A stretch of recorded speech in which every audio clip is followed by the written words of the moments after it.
देखो बेटा, आगे स्टार्ट करते हैं। मैग्नेट टॉपिक है। पहले तो मैग्नेट की डेफिनेशन जो हम 10th में करके आ चुके हैं, वहाँ से लिखना चाहो तो वहाँ से भी लिख सकते हो। अगर बुक से पढ़ना चाहो तो बुक से पढ़ सकते हो। ये आपको सारा रीड आउट करना है जो बुक से इंटरेस्टेड है पढ़ने के लिए। वैसे मैं थोड़ा थोड़ा बता देती हूँ। मैग्नेट क्या होता है? मैग्नेट एक ऐसा मटेरियल होता है which have property of attracting magnetic material, यानी कि जो मटेरियल होता है उसको अट्रैक्ट करने की पावर रखता है ये, तो उसको हम क्या बोलते हैं बेटा? मैग्नेट बोलते हैं। इसमें क्या दे रखा है? Phenomena of attraction of small bit of iron, steel, cobalt, nickel toward the ore was called magnetism. ये आप 10th में भी पढ़ के आए हो। यानी कि आयरन और क्या होती है? Showing the effect was called a natural magnet. था से नेचुरल मैग्नेट हैज अट्रैक्टिव और डायरेक्टिव प्रॉपर्टी, दोनों प्रॉपर्टीज होती हैं इसके अंदर। यानी कि that is why magnetic field आयोड स्टोन भी बोल देते हैं हम इसको। आर्टिफिशियल मैग्नेट कैसा होता है? यहाँ से अगर मैग्नेट के बारे में थोड़ा थोड़ा लिखना चाहो तो मैग्नेट की डेफिनेशन लिख सकते हो। यानी कि वहाँ से आर्टिफिशियल नेचुरल मैग्नेट कौन कौन से होते हैं, किस तरह के होते हैं, कैसे होते हैं, वो लिख सकते हो। वैसे क्वेश्चन यहाँ से ज़्यादा आउटपुट नहीं होगा। इन चीज़ों के बारे में हमें पता जरूर होना चाहिए, कोई पूछने लग जाए तो।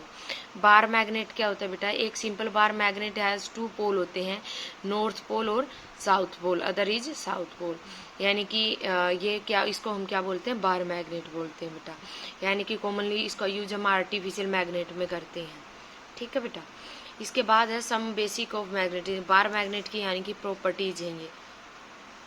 तो यानी कि जो मैग्नेट है उसकी प्रॉपर्टीज हैं ये, तो यानी कि वो कैसा शो करता है, इसकी मेन बता देती हूँ इनमें से, क्योंकि पूछेंगे तो मुश्किल से ही चांस होते हैं 1 मार्क्स में या 2 मार्क्स में पूछ ले, मुश्किल ही चांस है वैसे तो, पर मतलब कि हमें हर चीज़ करके चलना है। दी अर्थ बिहेव एज ए मैग्नेट। अर्थ कैसे? यानी कि मैग्नेट की तरह बिहेव करती है। इतना ही कर लेना, आगे सिर्फ रीड आउट कर लेना जो इंटरेस्टेड है पढ़ने में, समझ में आ जाएगी। कोई मुश्किल चीज़ नहीं है, इजी लैंग्वेज है। This is as if our bar magnet held centre of earth, north pole pointing approximately towards geographic south pole imagery bar magnet would point approximately toward geographic south. यानी कि ये ऐसे बोल रहा है बेटा, जैसे ये अर्थ है बिहेव करती है मैग्नेट की तरह, तो यहाँ तो नॉर्थ होता है, यहाँ साउथ होता है। वैसे हमने क्या पढ़ा है बेटा? यहाँ पे कि नॉर्थ होता है, यहाँ पे कि क्या होता है? साउथ है। यानी कि मैग्नेटिक फील्ड नॉर्थ टू यानी कि साउथ जाती हैं। तो यानी कि ये इसमें यानी कि जोग्राफिक तरीके से देखें तो हम यानी कि नॉर्थ को क्या इमेज, यानी कि जो south pole of the imaginary bar magnet है would approximately towards geographic south. यानी कि जो साउथ पोल है साउथ की साइड जाता है और नॉर्थ है नॉर्थ की साइड जाता है। Every magnet attract small piece of magnetic substance like iron cobalt nickel steel towards it. आपको इसको भी पता ही है।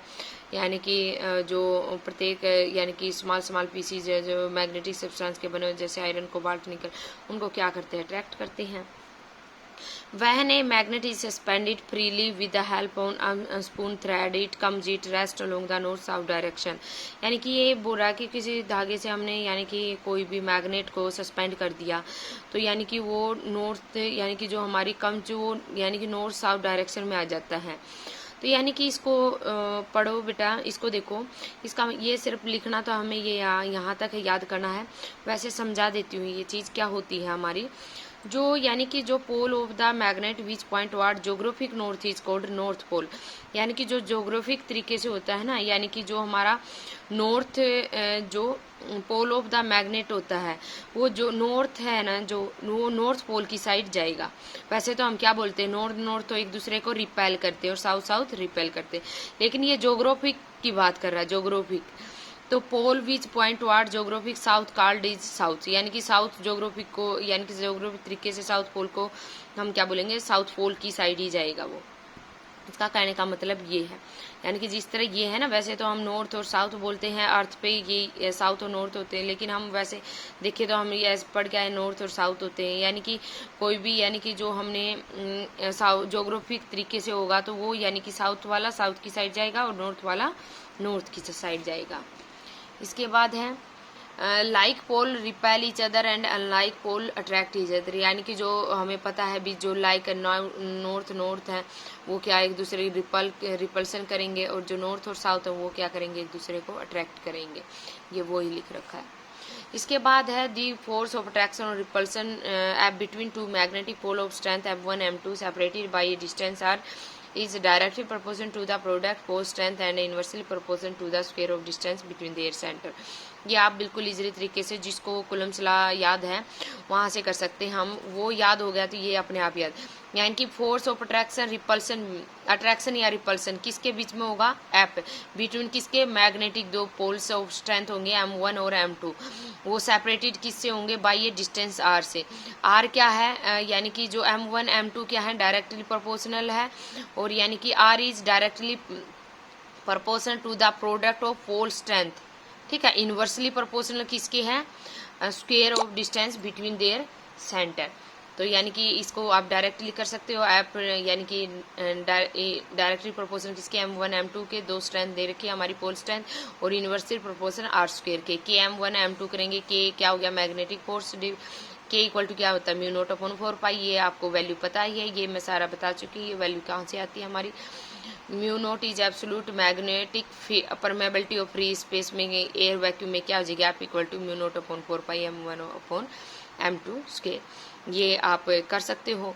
यानी कि जब अगर मैग्नेटिक पोल की हमें स्ट्रेंथ, यानी कि M इक्वल टू जो वहाँ पे लिखते थे R इक्वल टू 1, तो F इक्वल टू 10 - 7, तो यहाँ से हम M इक्वल टू क्या आ जाएगा हमारा, +-1 आ जाएगा एम्पेयर मीटर। यहाँ से ये करना चाहो तो कर सकते हो, लेकिन ये चीज़ आपको पता ही है, ये कुलम्स लॉ आप करके आए, वहाँ से आपको क्लियर है। यहाँ पे क्या है, सिर्फ मैग्नेटिक फोर्स है, तो इस यानी कि वहाँ पे यानी कि जो M1 M2 है, यहाँ पे मैग्नेटिक स्ट्रेंथ, यानी कि मैग्नेटिक पोल ऑफ स्ट्रेंथ आ गई, और R स्क्वायर क्या है, इनवर्सली प्रोपोर्शनल है, सेम है वही, लेकिन थोड़ी लैंग्वेज चेंज हुई है। इसके बाद है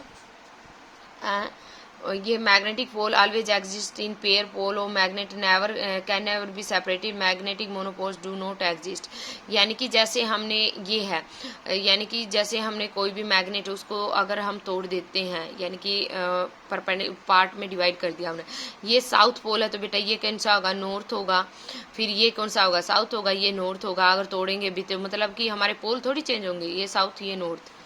तो यानी कि जो ये यही बोल रहा भी, यानी कि जो अगर एग्जिस्टिंग पेयर में है और अगर उसको अगर हम कभी सेपरेट भी कर दे तो यानी कि डू नॉट एग्जिस्ट, यानी कि मैग्नेट मोनोपोल्स एग्जिस्ट नहीं होंगे, यानी कि साउथ और नॉर्थ तो क्या रहेंगे, अपनी पोजीशन पे ही रहेंगे। इंडक्टिव प्रॉपर्टी है, यानी कि जो आयरन कोबाल्ट है उनको क्या करती है, अपनी साइड अट्रैक्ट करती है। Repulsion is the shortest of magnetism, यानी कि जो इसमें यानी कि जो आयरन वगैरह होती हैं, पीसी जो होते हैं, या यानी कि कोई मैग्नेट है तो वो एक्सपोज कर लो तो वो यानी कि एक दूसरे को क्या करते हैं, अट्रैक्ट करते हैं, वही बता रखा है। यानी कि कुछ क्या होंगे, यानी कि bar magnet attract the iron pieces को अट्रैक्ट करेंगे, और यानी कि opposite pole of the given magnet however one of the would repel only like pole to given magnet, यानी कि सेम होंगे तो वो क्या करेंगे, रिपेल करेंगे एक दूसरे को। इसके बाद है magnetic field lines. Magnetic field lines क्या होती है बेटा, इलेक्ट्रिक फील्ड लाइंस